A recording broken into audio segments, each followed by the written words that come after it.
malo le malo to pola mai ki video ko ni ki pola ve ko ni mau lo tonga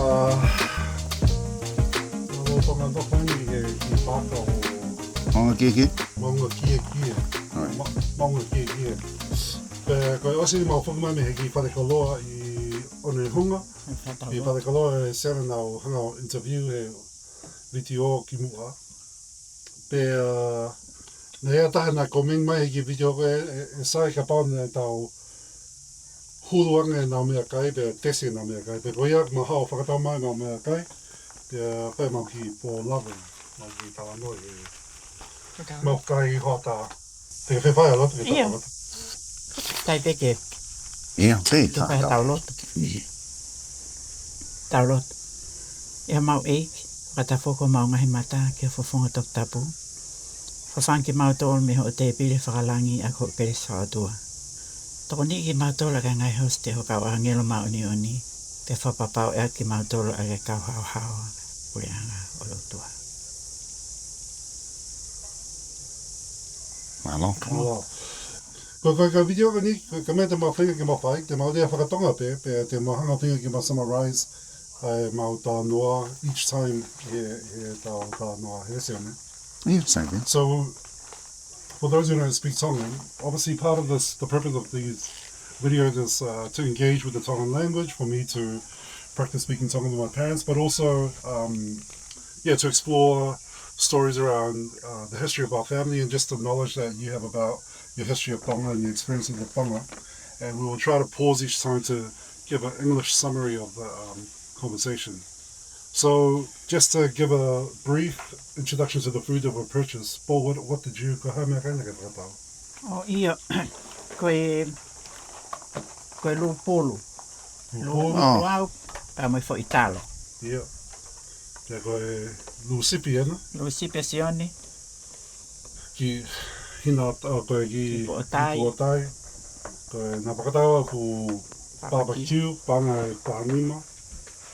Ko hame muia e mo sipi mo sosisi mo e manioke I salati mo te tau whakaosi aki e nao keke Toa. Whano, e ai hao. sai au ko kai aki e nao Kei.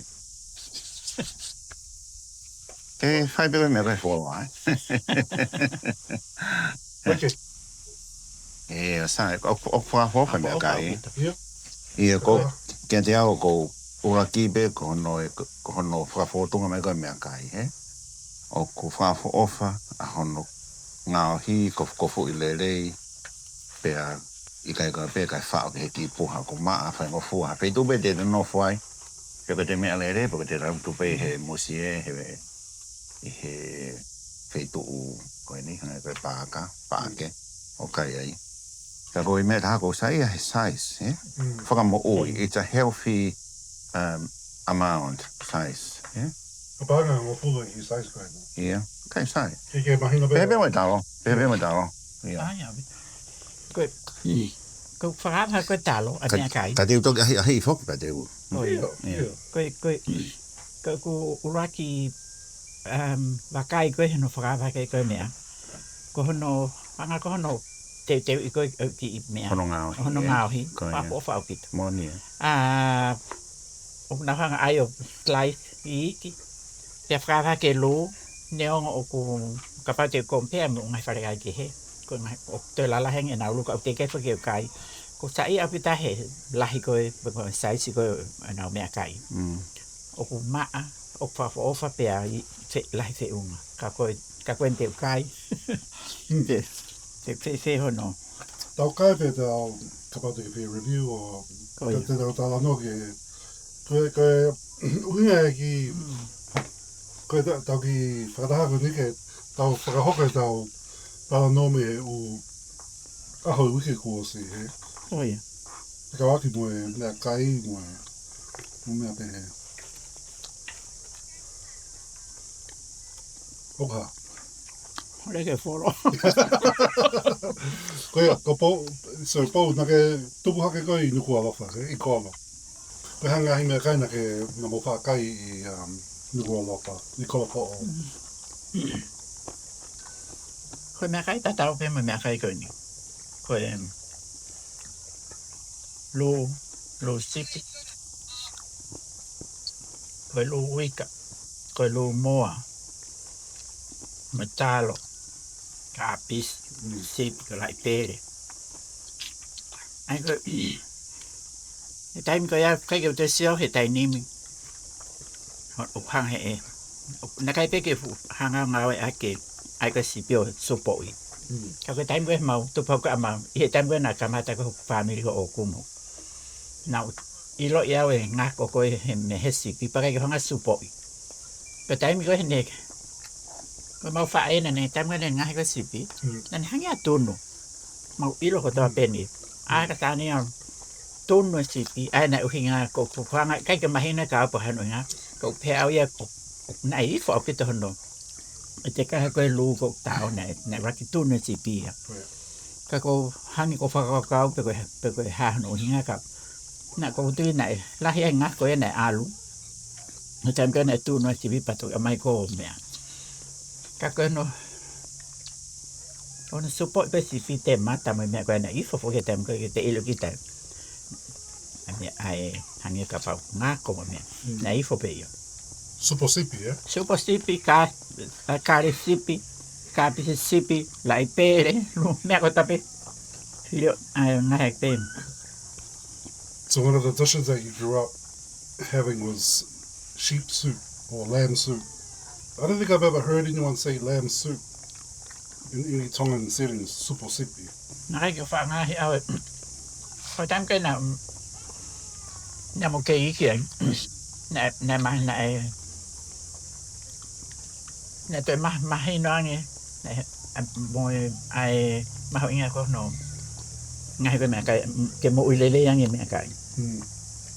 Kana mo uilele apito pe tai mea koe mau ke iki hena. Kai ke lahi. Ko mau whae na e. Ko taimi koe na ngahi mea. Ngahi koe mea tohoni. Na i fo apito. Na ne ngahi. Ko tui na me pehe ko ta pe ngai whae. Ko ngai ko nau whatongi a pe ngai whae taimi koe ya. Ko ngahi mea. He? Ko ngahi mea tohoni. Toko ngai family. Kai o honau. Mari po hae. Whahinga ngāwe ke ne o mai. Hapa anga ke tohoni ke family. Pena nau. Awe honau lelei taha ke ngai. He ngahi koe mea tohoni ke kai he. He? Ke mau mea tohoni mea hano whanau family mo mea. Kai meni ihu. Oi ke mau hakiki. Ai pe lai pere ata tau. Loloi. Wha ai lai pere o lolo. Ai pe koe haka.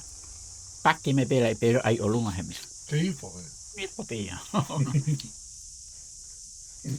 Ja, venga sen. Ka rangi me ko. O ke no pe o tokanga ke kulo sipi. E kui fo. Hifo sipi. Ia.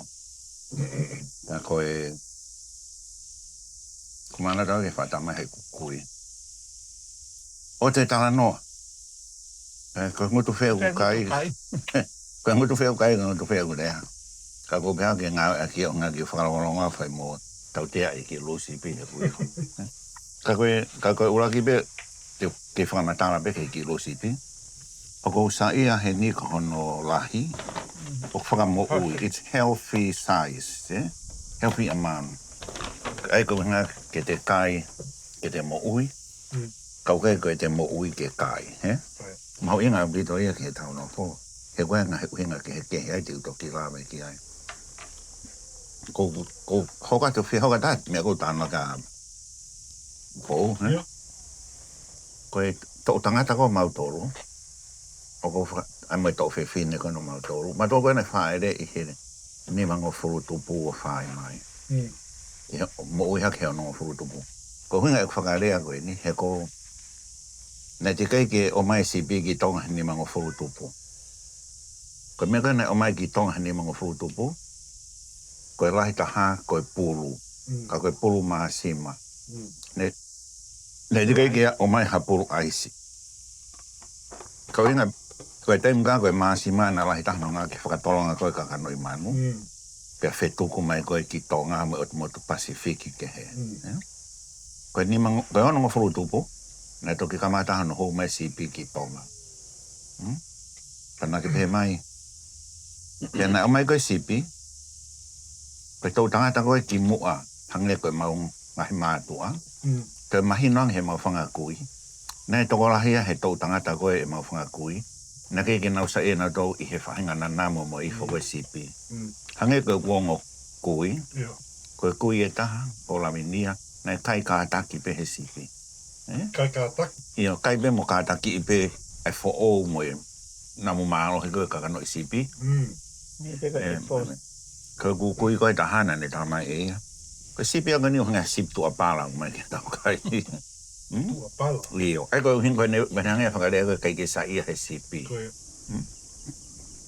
Ka koe tupa koe mau tolu. Nā o mai ki Tonga ai CP. Pena e... Nā ki kamata me ake ai lami. Pe hau whakataha mo CP kakato. No, CP kakato. Pe kai koe, pe ore pe ku mafuri ai CP o hau puha. O hau e mo CP lalai maton. Pe koe whairiri whakatonga pe whake ai hingoa koe CP me he sheep. Pe koe e ku mau kato pe ai hingoa ia. Hanko eke koe nei, kei whanau kaha mea koe lū lami. Koe lū lami e nā tau tuka me toki nusilai no mahino whakatau kehe pe a lami me CP motoa. Me maton meat. Koe anga koe historia ai CP. Pe koe mea koko maare aki hau pe CP a hou mai pe o tuulo toroto I he tau mea toko ni hoko koe tau mea kai tu whanua. O whetong e ia ai lū puaka Tonga. Puaka pe koe nei au hi Tonga tau ia ke Tonga. Ai koe te whi mea mahau ingai o hanga liriu. O kune hanga o furihi e tau mea kai. E tau whakawhalala e lahi anki muri. Ka koe ki mua kai na tau hipe e tau motu manu whakapuaka. Whakapulu, koe pulu ni koe motu manu o mai ki Tonga. Pea, koe mea koe taha, koe CP. Pe sete waru noa ngako. Pe sete tahani mahui. Pea ke toki fuhu e toa ngā pe kua ha protein iai. Ai o koe, tau ene mea kai whakatuku tāmaki taha ki ka kai Pasifiki. Ai koe ulawa koe Pasifiki, koe ko Tonga pena e huu ki CP. Ai koe mea taha koe taha e mea, neongo kuhifo ai mea. Ano mai koe CP o ngahi ake tau luu. Tau toton pe ki tau whakapoto hono kai, whakawhiunga, pea ue kai whakaaho. Koe uhi o whadu tāmaki. Whadu tāmaki au pito. Nei whenga fisi, ke ta ofi a CP huu ki eiru ngā koe rahene ngako. Ane whe? Tau whihai? Ngā koe tau ene hongo futu me ai. Ai CP.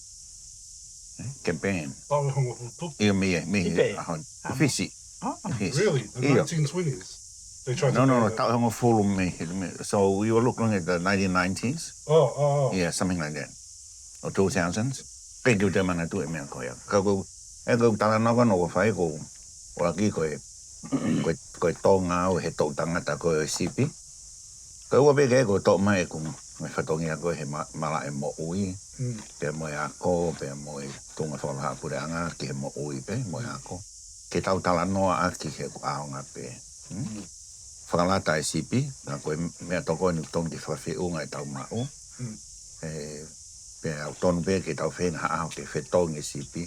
E wiro e Tonga, o ku fuhua Tonga ia he whanua koe tōlu I māmani he taimeni. O ku sisino tahi māmani. Pea koe kaunga kia e tau mea toko ni.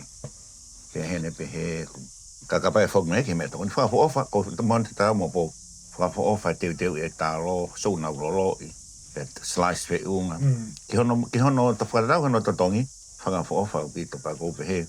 I hono presentation, my preparation by my tukihang ngā ka CP.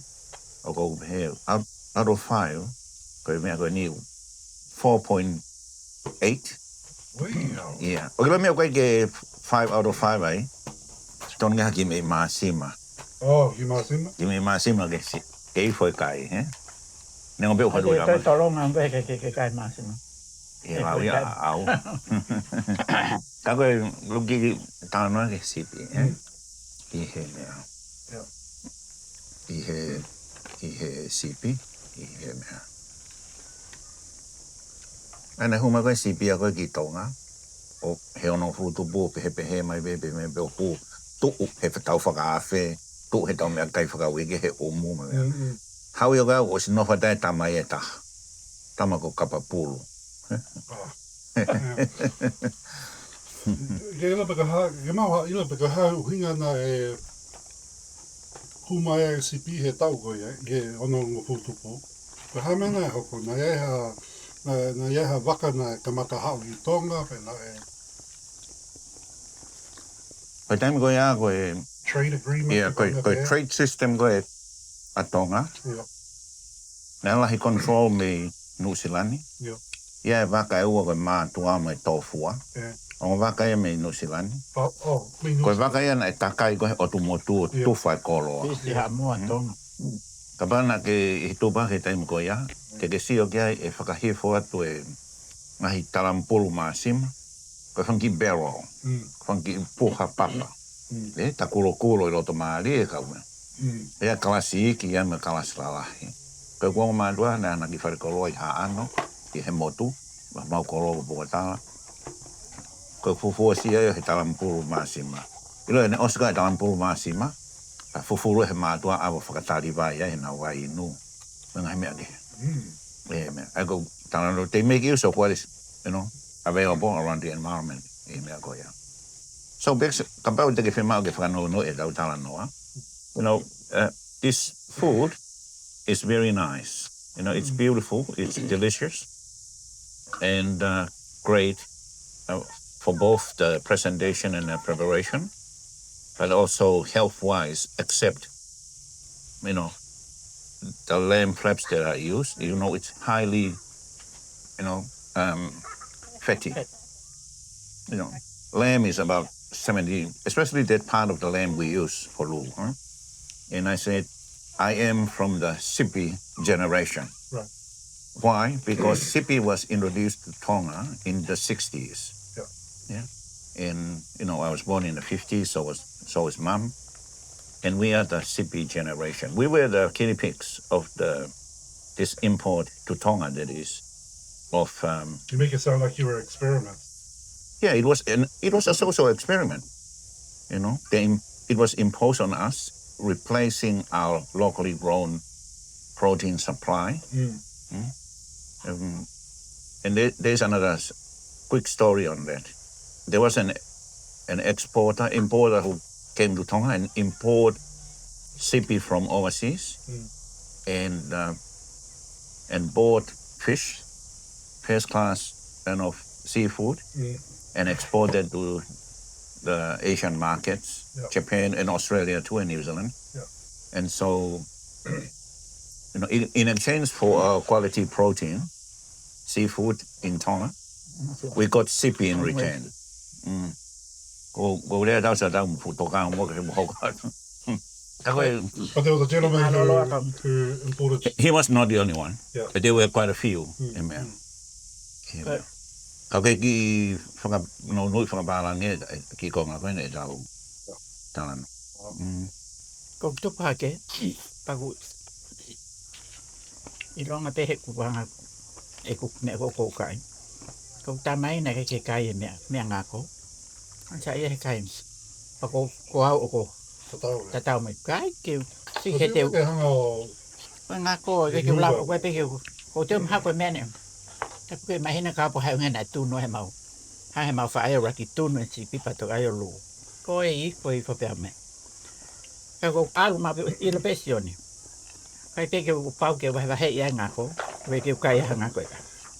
Ke maratu e tau tupu hake tau whakatau KFC. E nā whahanga aue o veti ai... Fohi? A kirio e moa. O fohi e kirio e moa. Fohi. Vete fohi. Fohi's probably more appropriate. Yeah. Ke maratu i nā kei ke whaasai au, kai e kirio moa. Ko koe na kei te ke kai ngako ko. Kai ngako. Ako sato ko ompe. Ako maratu e sato opere ko o mea kai. Yeah. Ai paka salad paka. Oh, yeah. Kai ke te kai ai tonga tok. Now ila pai tonga artificial ko ka real.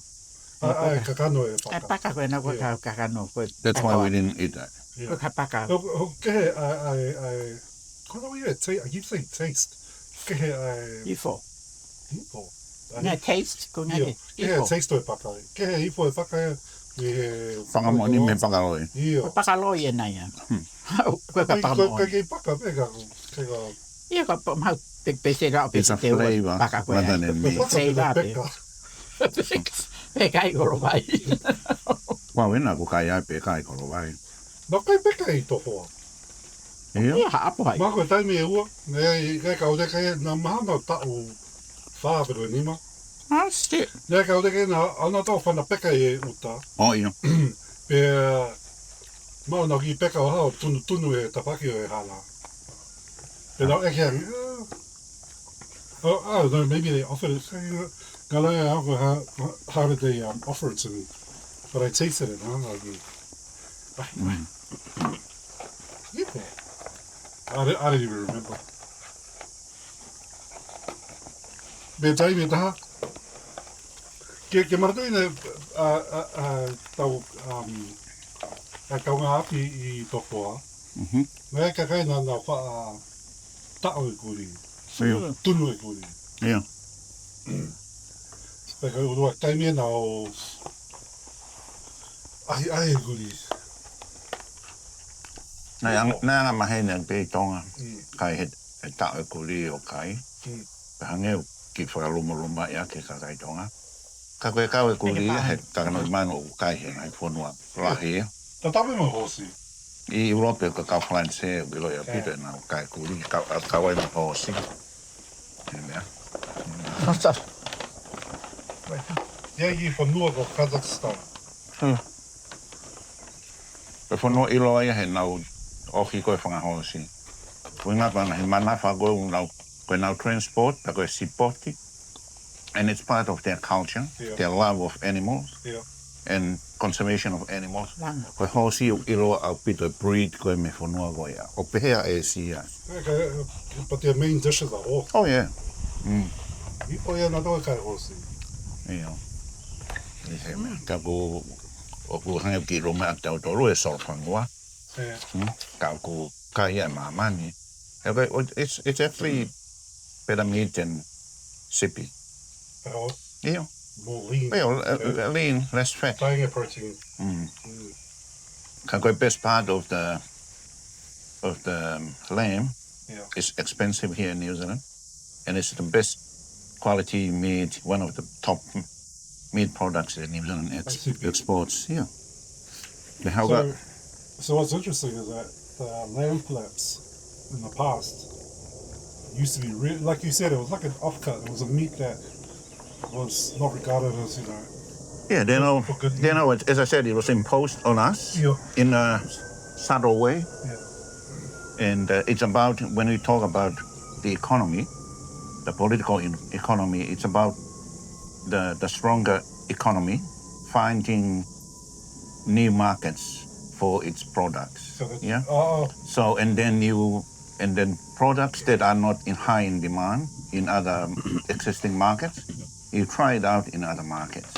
And if you look closely at the Pacific, that's how it is.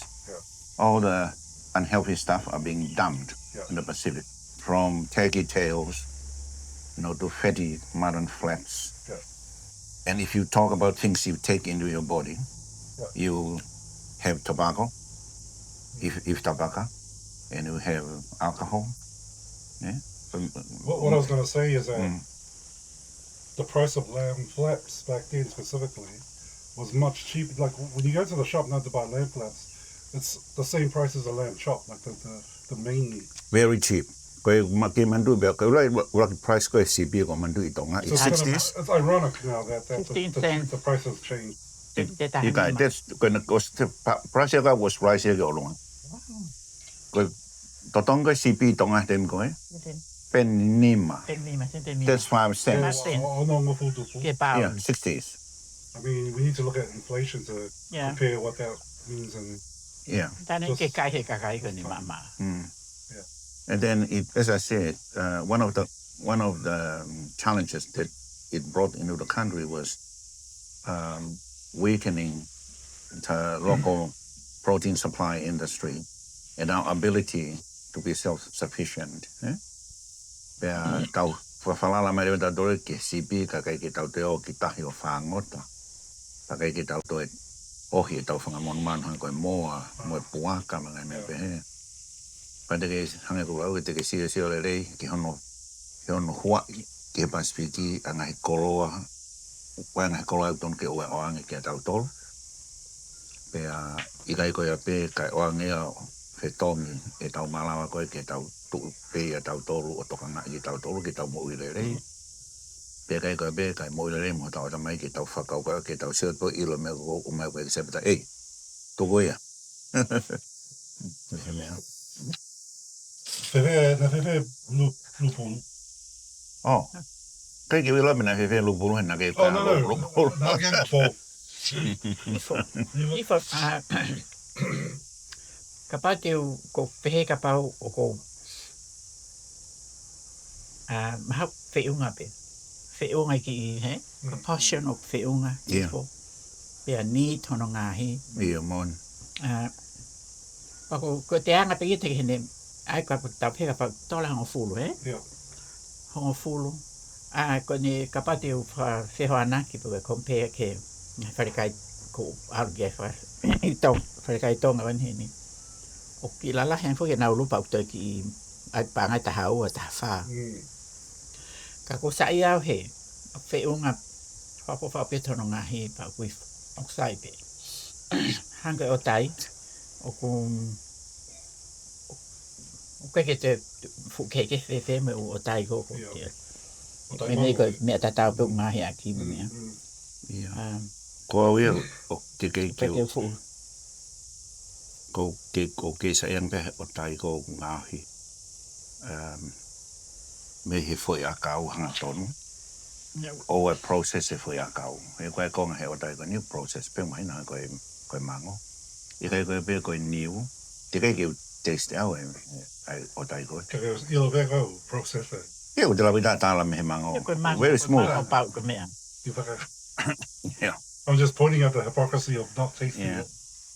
I have lived long enough to be able to tell, you know, we. Of course, yeah. Yeah, mea koe, yeah. Pea ka koe mea koe taha, koe taste koe the freshness of the food. Yeah. And koe niu hono wau o ngahi warere, o ngahake o tai. But we are, o kutau nofo I he whanua o kai ki available ma pe mea koe, yeah. And you may do what is available. Ka ko tu whafo whape o tai, yeah. Hange koe. I kai.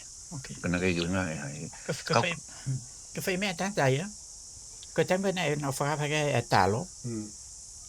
Fo o ka au e na whanga ko tofi I ko slice e talo, he. Ka whai mohono ki teu. Iyo. Ko e whai ko te alake te ko ngai whai ko ngā talo pe ko te anga mahene ko he haka ko ngā talo larahi. Sai pe ia. Ka kono o mai ko whai mea hona na whanga o teu I pehe mai. O hau pe mohono whekau. Whehe. Kai whai unga pe mea koe ki oe. Te koe mai whunga talo pa te tau te ko kai peo au ke moe mlu. Ka spūwega ki toipe talo ka ke. Se kep ke I toi pe e me ai au te kai pita te ki lupa toi pe whunga talo. Ai ka whunga talo e ua nei o mai. Oi, whawha bita talo whai whano slice. O kumahi no ki au koe ai aku hinga ia nai haka to o fua. Another Ai fly. whai talo ka kato. Kono haka kakato, ila haka koe moa kakato. Whole. Haka to fua ia. E to fua. Koe lea ia. E koe fua. Moe haka. Koe lea to fua, koe lea. O koe pe ngahi, hono ngā ake whai rea koe ake ngahi mea ke. Hanga koe pehe. Ke aula tu peo hiki to fua me pe to o ngā mo ui e whono koe tuku hi whai. Kuki hao koe kuki tasi loa pa ke kesi pa ke kote. So you brought the collective practices of the other culture. It's the overhaul importation of a new phenomenon of plant here for whanua. O tāna whaku inga ke whai rea. Anyway. Hiki tō fua mai. Yeah. Ka koe mea nei tāna ka pō I he ne au sia koe toko taha tupu hake I koro. Ko whewhi tūna mau mea e nau mea kai. Ngōwe, hanga koe taro ko māla mea. Koe au sia koe a kui o kehe ia. ko ia hange ko tala no ki mua na ku tu haga he ka wai ha ano na ngo e fanga kui ha be ko fanga tamai pe ko hiko fie mau ke mau hik fono mai ki tonga tap ko ina ko ako pe mau hiki mai re mau dogi tonga tapu I he kamata anga e ono ngofulu pe mai re mau e api utai vai I vai ni he halari ku ke I roi kai mau anga he api koro I havelu mo fanga me fiku wofka ro ko ke of begi koro ke ako I he mea pe na ngo e re vai ku fanga tamai I he na ngo e anga I he tofi o maafu pea o mai rewa ai ngoe ko iao ko mau mea toko ni mau mea mai ko me ewan na tau mo ke ngoe uraki ke fafanga ki mau do ko wa ko toenga ko mauai ka lere ngoe pea ave rewa konga o whakatau atu he marketi ai ko pona no me ta whaketa ha ngoe na to pa na kai na to le piki lau pe kumala Kama mato fatau nga kumala fola la ima me. Ka ko ke ilo. Tau matau. Ka ko ke ilo. Ia mo mon be mo ke ma ko tau matau pe mai ka la lahi. O ka tau he marketi ka mau kai ma to I kai ni he me. Ka ko. Ia ko ka pat mo do ya. Na ma ilo ma fa ko ma ki family ho tau family. Pe ma no fui api. Tau ke havelo. Ka koe ngahi waki wike pe ia hua ta po pong e taha o sio ke ku kui whae e ku tamai alawi lahi ko hingo e ku kui na o stano ki ai o ku whae ne whei haka ka koe ne tere haka koe whanki piki lau hange hono whola hiko ku poito Alo pe hao ta la ve no nima ka ki kata hoka poho koe pe pine me kolo nga lau taine nuku alofa hau ya ki tala no me kao hau ya ki tala no me kao wange kuongo I wange ki siolaro motu me motu I almost said it. Ko ki siolaro pe hau ka tala no o vale mon be ya a po Mana mati ana la ve fene ki to me amen Kone tok whakau kawanan ki mui ai mana masi ko ke kone oraki Kane raki talanoa no kane whai kua peke utala e sio e kukunga koe fofonga mo ke mo mea koe mo toa tau tang lema ki ai koe maulere me whong me motu o ma ngou pia ma rewa toa ma ngou o atu e mea fōra lahi ke mo mau e mo tō koe nuku arofa ka mau si mama pe ma dole piki lau ka koe ni Mai ko mala fora lahi whakatau ia, mai ho mō paanga, a ko ia ki mauto. Na mauto ia ko mo mauto. Ka welo e sai nisi, o ku me aua, iwi ta tau be, a fora lahi mo piki lau. Peka pau ke whiema o ke toi tō ha o ku mala fo o, ma te me po hae me o e whai. Tō piki lau. Ke hahano inga, koe foi sai nisi tu whanua ko ia, he koe fōi ki, koe o nofo I koe ai iwi o mo ui. The vitality of life. Okay. That's whakapoto. Pe feti na man pitam. Moi au ke. O rewe, ko hao. Sa a poe hana. Ko whai he tangata iki ho kui. E mau haka. Pea tere me ngai whisina manu I tāro. Kai ke ilo e pōia, ke hanga behu tangata e ke parafui a pōu pe kwe whēne me, kai ko whakata pēr. Kau mōn pēna ne hanga pēr. Iyo. Ko wahe kene, I mana I tā noa waha, I kia waha, ka waki mo waha.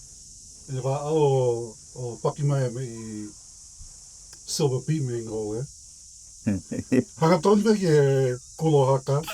Kai. Haka tonu mai pe mo e snails. Ka pata no.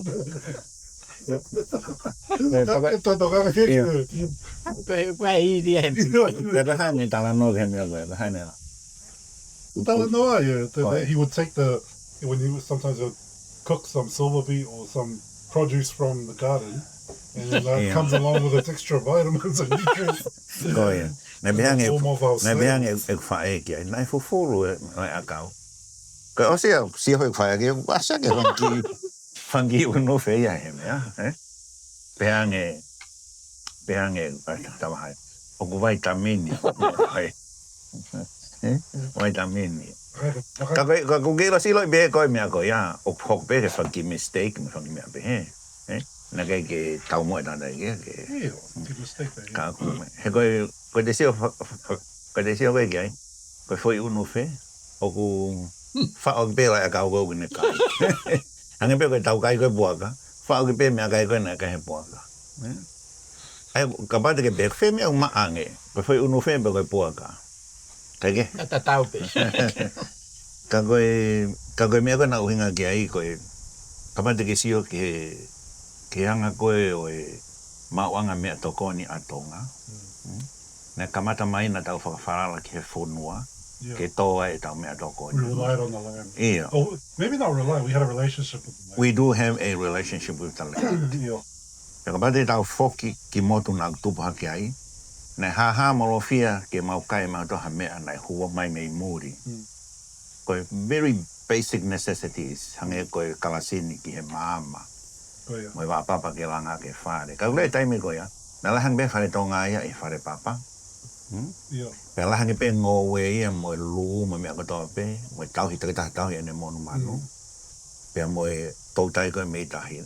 Na mau kakata pe mo ui e ka inga i hiki foi ātakai pe koe na nofo ai. Pe na nau whi whakawhalana aki mo ātakai. Ana nau whakapoto i, nau tauhile rei a takai. A koe hake mai koe, mawhoro mai koe, anga mui whakai koroa koe mei tua puranga. A new money-based economy. Pena e mawhore a Tonga, he is kamata malahi mai he 60s, 70s, o tau whenga ke tō ngō e lahi, ke export ki muri. Pena ulahe pite ngahi mau na hoko ai.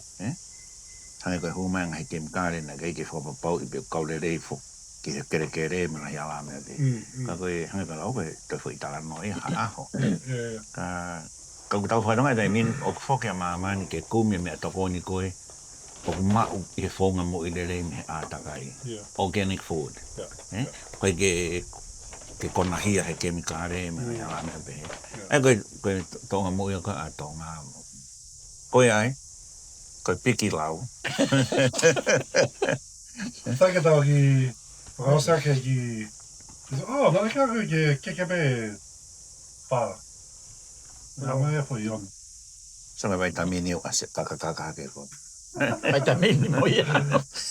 Ki lo. So we're gonna finish up with a bit of dessert. Koe keke I site eni o ko teo aku i Mam te ina hata ngai no. caramel mo I sokoret. Ko pau e na keke te se keke pau I se lo tit. O ri whangi e no mawhana ko skamata ki mo. Ai I peka ku whake u. Ai be. Keke whama ke kai kakato. Ne hange ko se o ne. Ka koe. Tau ai koe mea ko mana te hake e tā rugby pio. Na tatala noa he.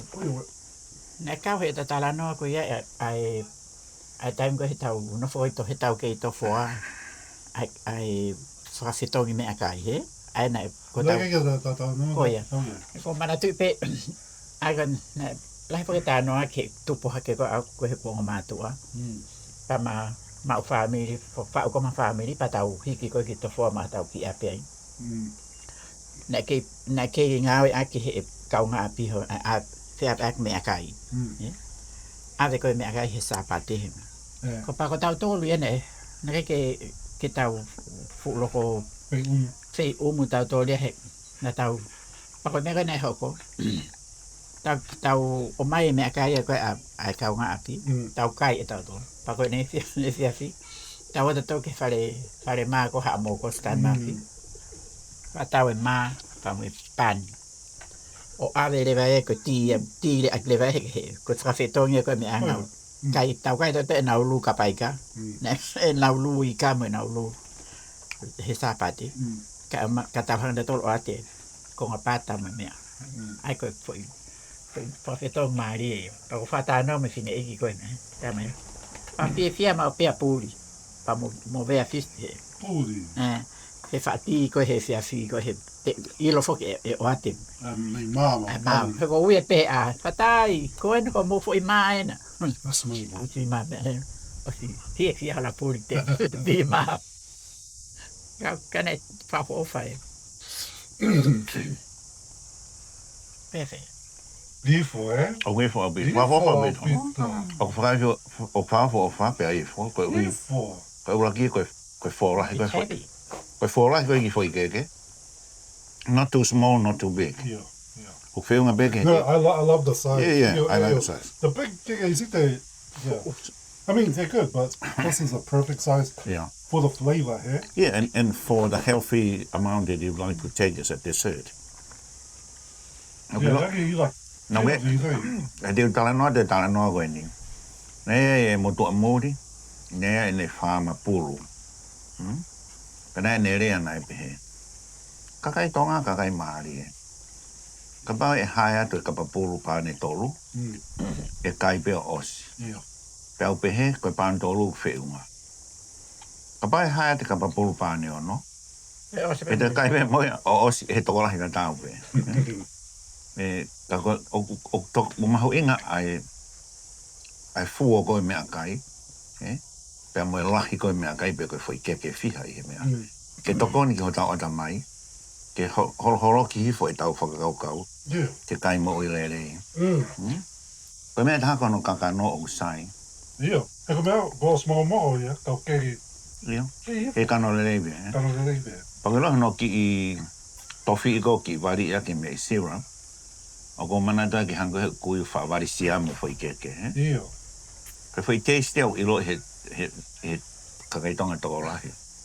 Ta te whitu he ahoro tu fai ki whakawhi fai ki ti. Ki he keke taha ua ni manoa. Ka pake whakatau plain be, se rite ni manoa. Okay, panga ua ki he keke taha. Wow. Se rite ni manoa ki plain. Nā, toko ose bea ko ora a keke, whakatau a keke, nā seo iai nā flavor pa o, nā tongi o add mo ia, koe pistachio. Oh, sai, pistachio. Yeah, so yeah, nā te, so Pwede me whaorien. Tarangi, so koe ha, ke info, ke sai e keke. Oku. Oku i whapeka. Fumerie. Kai ke te sai ano ai ke Caramel. No hanga o whakahua ki sokoleti caramel i loto, te teo ake syrup. O i whapeka ka kane ke kau. Ko tui ko te te la ko o tarange o mai be ho keke nga tonu me. Oku i whapeka ka kano ia te ia pe. Te lawe o whakatau plain. Lawa pe whakatau. Ka kano lere ia pite ke ka koe ke sai ano te ai mea. Pulaia. Too much ia ka. Sai. Hako sai he lahi. Se ke nau ke sai au pite nau hanga wha. Koloki hi for portion. Ai lahi hoi ke.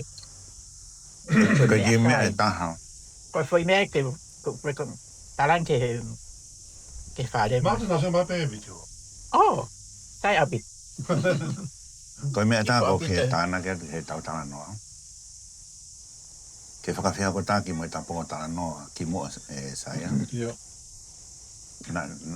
Na ta tana noa ai ko e whetu upe o hiki whonua kia hakakai. O nau hiki mo e nau koroa. Poia. Koroa mea kai. Koroa teu. Hai ko e ngātu mo e whāla hia koe. Ai kakai tonga ko e kau pēsia o nau hiki mo e nau kāpeti. Pe kau India o nau hiki mo e nau mea toko ni e kāre mo e mea pehe. Ko e nau mea toko mo e mea ko e nau koroa wala. Ko e sari mo e umea pehe. Pea kau siapani o nau hiki mo e nau sushi mo e nau umea kātoko mea kai mo e umea lea. Ere pe o whanui mama. Ia ko kuhinga ko mea ko tāno ke nā tau ka mata me ki whamiri ko whae mo au. Pa tau hi ka sio ke mahu inga koe mea kai he tōnga whakawhonua. Ma ne piki koe ke whakatau aki. Ke trade and economy. Ia. Whakapau te tau te hiki haki ke olunga me he whonua, me he national level. Te tau sio ai ko si pinga ta tau pe o ku asi i he tukoi motu koe wheitu Pasifiki. Ma ke eke pe koe nai whonga whewhe o mai sipi ki tonga po pet. Nea ngahi waka koe tōfua mo e mātua. Ma ke matua ngai whare koroa koe Benchfield PP, koe Morris Hedstrom i Tonga. Ia. Ko ia. Koe ngai whare koroa ia la rahia nei, ka pāna ke auri haa moa he teimi koe tuu pia. Mi ko tofu e o tumotu Pasifiki. Pia ko Union Shipping Company, ke kau ta waka ko na ne tu faki ko ai ko roa o tu motu. Ko o waka e o na la o nga basiki. Ko to fuwa pe mo e matua. Pe ko pau ke te hika ke rung he tu nga fa man lahi. Te ke sio kakadoi ke ata ko i mamani. Ke aluha e ko roa ai kakai fe hiki taki, hiki fonua. Me nau ko roa, me nau mea pehe. He, kai tau te wito ke mea kai. Koe kua tawa meni o kalani o se ne tau e ono fulu tupu e tau hiki whakatoko lahi mai ki Nusilani. Ko tau sio mui mai mo e tau mea kai, mo e tau koloa ngatu, mo e tau me lotu, mo e umea kato, o tau o e pe mo ia. Paka paure te tau lama o whakafōtunga atu e tau mea toko ni. Mo e tau wala, mo e tau whaiwa, mo e tau poto. E whanua whaogo tau hiki ki ai. Te tau kau pe i he tuu ki mua. Ko mea ko sa i ai he teu he wharekai ko ine na mea kai. Oku maa, oku whakafo ofa, oku lahi whe unga. Ka pai hao hapāranga whi whakatau ha mea kai tonga. Koe sais koe, e sai i ai. Aia, ko mahoinga ke te ilo e te marketi. Ka pau ngani ngau, ka pau ka taimini, koe ngahi mea wharekai koe i okalani ko maosi o ai, tonga. O me koe la, koe na marketi u whakanga tonbe ke kakai tonga o raki, mo kakai Pasifiki. Ka koe mea maho inga ai. O hange bea koe lava ai sushi, mea kai siapani, o huu ki hawhonunga do bei mamane. He koe nai, e ma wholao te raha ki European. Nau tanga pou, nau hao hene he tau e tolo noa kosi, te kei ke asi, a mea kai si ai nai he hotere koe ni. Ka hotere te tau be, o se tau e tolo ngofuru, ma forget maa nofu ai. Koe mea toko niu asiai mo mea kai siai nā, E pehe mea kai tonga, ka le rei hono teu e lawa hōke ngai hotere, pēr toi tu maari ngai ka kai tonga, me umea ngai. Paka mandi koe koki pehe kau chef tonga e mea kai tonga o le rei, hame oho koe mo uia export koe tonga e na mea kai ki Nusilani. Maha toi mea pe, me he wāla ki koroa kehe. Pete e te tau mo ui le rei ho tau kāinga tonga, i whono ko tō beu tau oki ai. Ko whetā nake peke he. Hai o tau kai koe ne keke. Ko ane ho whukana tau tī lai keke. Nau aha ko aha ka ko whia kai lai keke. Pa ko tau hiki mga ke heni. Nau ilo koe keke ke vai. Mo keke ata tolu. Ko maha ape mo nau tana ke suka mo vai koe. Pa tale tau Kei ko hoi moa. Tino silan ko hanga ai foi moa. Ko lai keke ko ta pe pau ke ai foi moa ai. Pa ko hanga o hui ake niu. Ai ko tau lai keke ko ani hu. Ai ko hanga ko whakau. Te tau lawa pe tau tolo. O toi whakalelei. Ai whaunga koe ne ngāo he a koe tau mea tokoni. Kon whalelei ke toi whakalaka ange ke ofi ke mo uilelei ange. Pea pa mo holoki ai lahi koe mea koe tau ka hange ko whanong ke lea ka sio ni koe ka hau hapālanga sio ke he lahi koe mea tēnā whātau na tō. Ka hano huinga. Ai tau pefu koe kau pālanga unau kai. Kai koe ke lahi nau kai unau tai e. Ka koe ta e ai pia ke hoko koe unganga. Ke tonga puka toi taha pe. Ke kai pe ai mea whe unga. Tauanga tato he tau kai lahi. Tau aure pe mea uhange pe ha fo unganga mea tonga o nau kai paku. Ati pe ia he tau ngahi mea kai he mea kotoa pe. Ngahi ha fu mea kai e kai kotoa e community. Ai koe fo i tūkunga whakakau mo atamai koe. Ka ko whi tala noa. O kulawa pe ia o hai koe. O kulawa pe o liliu. O te lapi e ta liliu ke tau ke kai pe tau e tau mea koe na tauanga ki ai. Ka tau hanga ta tolo whakfo o e mea hangi koe lai. Ko tanu ke lai ke vai. Ko whakakau e fo i moa. Taimi ko tā pe tale ke ika kau tama koe ni he mau hiki mai. Koe ngā hau ke ki i viai mo mea koe koe mahua ape mo vai. Koe ko whi tāna ke te ai mea konu tāna ke a pō. Te tau wawa liriu e tau mea kai uhinga ke tau mui rei. Tau tonwe ke tau kumi ke uhinga lo lotonge koe hae mea na tau ngahe mea toko ni o lahi. Hae mea na tau kai e whanga mea kai tau sioki.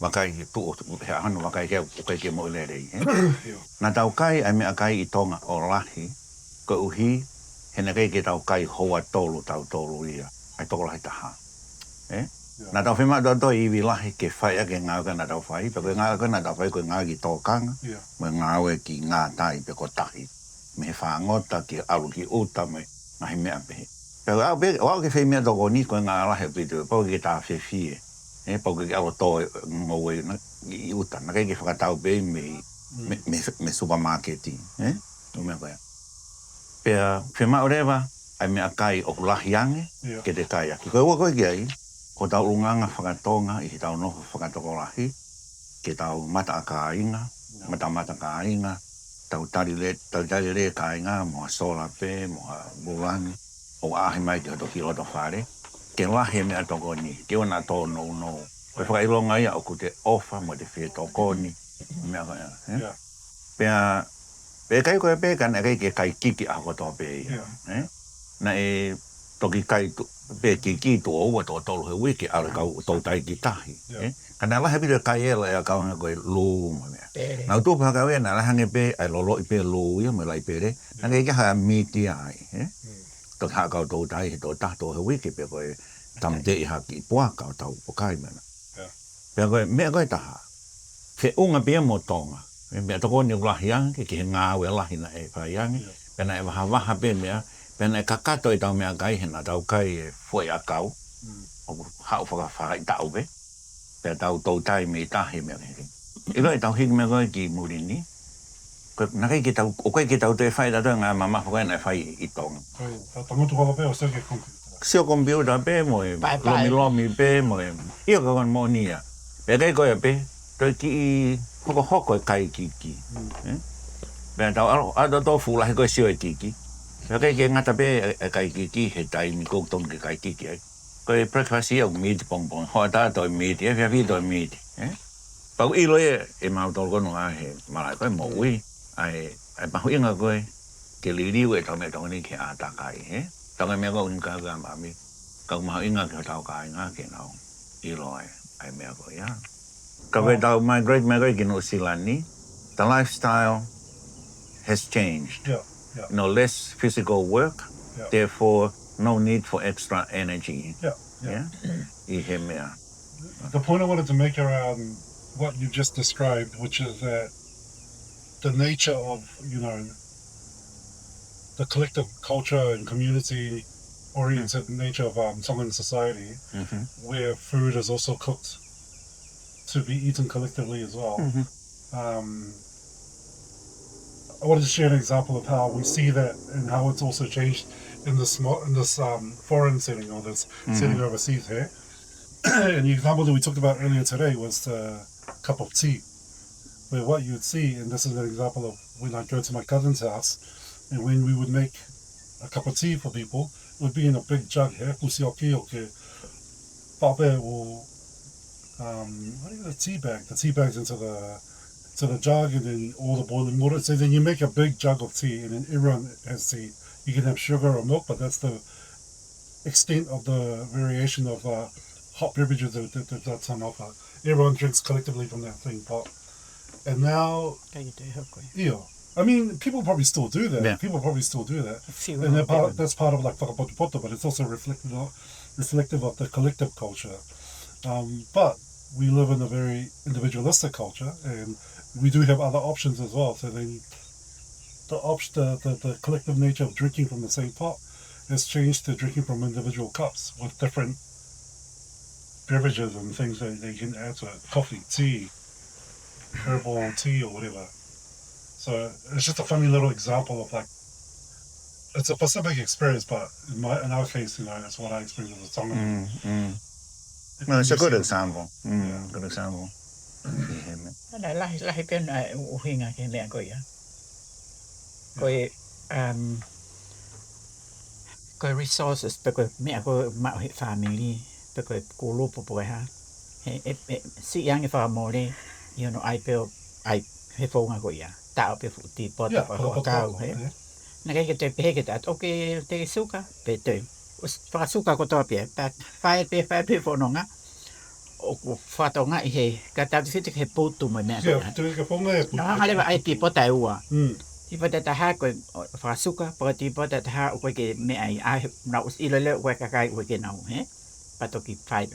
Pāan ma koe ke tainimi, koe ke toi ngā ake tī kou tau. He, he taimi koe kou tī pēki ko. E ate ka kai tok ai na wipu tī ka pau nau whē mau. Tak taha ai pē nei tī. Koe liri o taha I he tauhi koe ka I ngahe nā ki ho apisia, han koe whakatata ke tī. Na e oat koe tī, mehe, teke tī soka, kino soka pe tai soka. Koe tī pote hono ua. E tēme taho pe, teke tī, pe teke tī mailo. Ia mo e tī pote mailo, kau tī mailo pe. Koe hinga koe kai ngā lotu, koe ki I nau tui, koe ki nau inu tī. Sai teke tī mailo koe. Kai, koe whenga mea pe, hono ohi pe, o ngā sa whanua he mea toko ni ke hoa mo I ata kai koe. Ia, kai, waka tau kai. Hawa tau ki pōtala noa. Hoa wit, sai a bit malo bit mau mea toko ni. Malo pito, pare kai ngahi mea kai ifo. Kai whawo wita mea kai. Next to Island Desserts and Barbecues, like, this is not a sponsor. We purchased our own food, so we have the freedom to share our own critiques from it freely. Ia, ke te au ia, ke te hui tala noa koe, ni kau mai hoko whakatau e mea. Me kau mai no shama whakatau e mea toko ni me one hanga me mo whiro ke noko ai. O kou mahuinga ia au ia he I he loa tolahi a ma mātou e ni ki whaina ngā hawe. O kou whakawhawha ia bito ia ai. Pea kou kau mai no kai he nā mea toko ni, kou pehu whakawha o whaau pito. I he mea. Malo e ngā hawe. Malo. Malo. Ia.